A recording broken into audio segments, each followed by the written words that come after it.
Ah, did that scare you? Don't lie. Hello and welcome back. You're with me, Icy Snap. the Brooklyn-based band with the sugary, grungy pop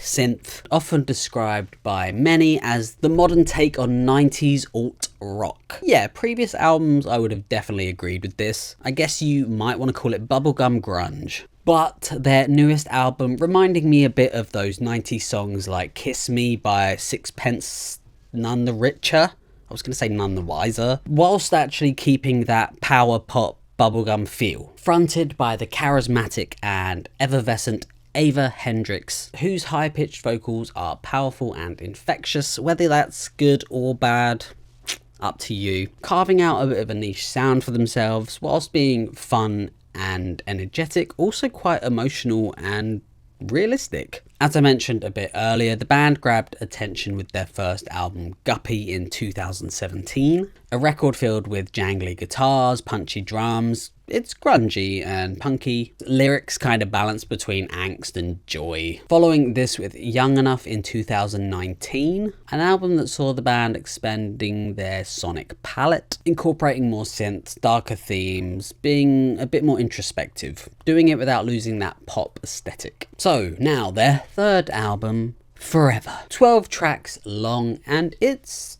alright. It definitely has a certain vibe to it, steering way more towards that warm analog synthy sound. It's cute, it's sweet. Whilst yes, it is sweet, it does touch on some hard topics too. Straight off the bat, I'm thinking Carly Rae Jepsen with the opening track, Tragic, except when I close my eyes it's not Carly I see, but those 90s visuals that were kind of awful, but so awful that they were kind of cool. It has this nice arpeggiated bass, some subtle synths going on here and there. I do find her vocals slightly washed out with all the other instrumentation and sound going on, and this is exaggerated when the instrumentation suddenly stops and starts again. You really hear the difference, and I find this happening with the song 19 as well. Like, both pretty big songs on the album. Again, it feels kind of washed out. There's a lot of reverb, everything fighting for this space. If it wasn't for this piano grounding you, I'm not sure you'd know where to even concentrate. But the track does get better the further it goes with this really interesting saxophone. I think it's an actual saxophone that's been processed quite a bit, making it sound slightly robotic. I quite like it. It fits more so than if it was just left naked. And then we see Ava embrace a bit of Imogen Heap with the vocoder. It's a good track, but it's not well mixed, unfortunately. This is actually a good segue to the vocals on the whole album. I'm not sure how much I like them,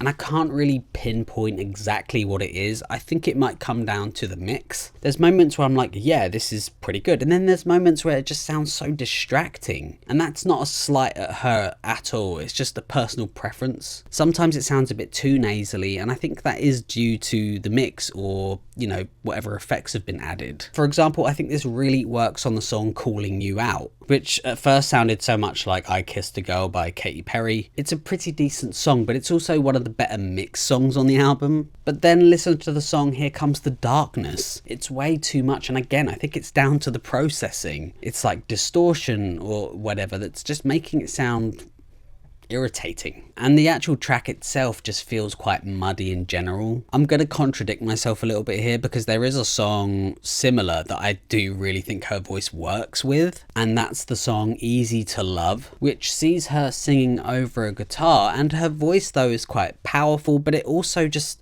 works, and it just really captures this really nice emotion from her. Another good song was Back There Now, which is quite similar to the opening track. Level wise and instrumentation, it's sonically pleasing, it's catchy, and you know, it's a bit of a bop. Lyrically, the album as a whole is pretty up there, and sometimes there's like a really interesting perspective. For example, on the song How Do You Do It, kind of self-reflective, like, I'm not going to change. Why are you still with me? How do you even stay with me? You say I've ruined your life, but yet here you are over and over again. It kind of makes you think, who really is the bad person here? To add to this, the song In Your Bed, apart from being a really good song, the guitars, vocals, synths all meld together really nice. Drums sounding tight, but the lyrics are really nice, kind of cool. Like, I think it's a bit of a summer fling going on. There's one song on the album that feels heavier than the others. And what I mean is it's a bit more grungy, but weirdly it kind of feels out of place. It's a bit grainy here and there, depending on how you like your grunge music. Do you like it bleach or do you like it Nevermind? But either way, it doesn't really do much on the album and it could have been left out. On to the last track of the album now, giving off a bit of Robin. On this track, I really loved the contrast between this like grainy bass and her vocals with the reverb.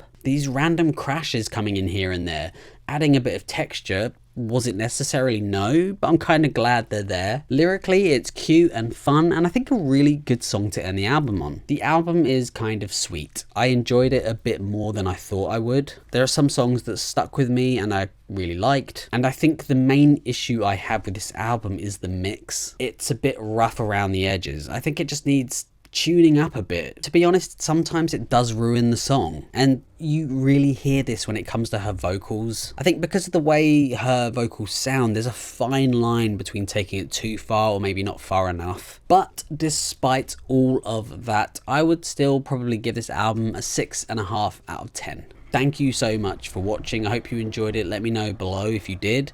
Feel free to like, subscribe, comment, whatever, and hopefully I would love to see you on the next one. Thank you so much. Bye.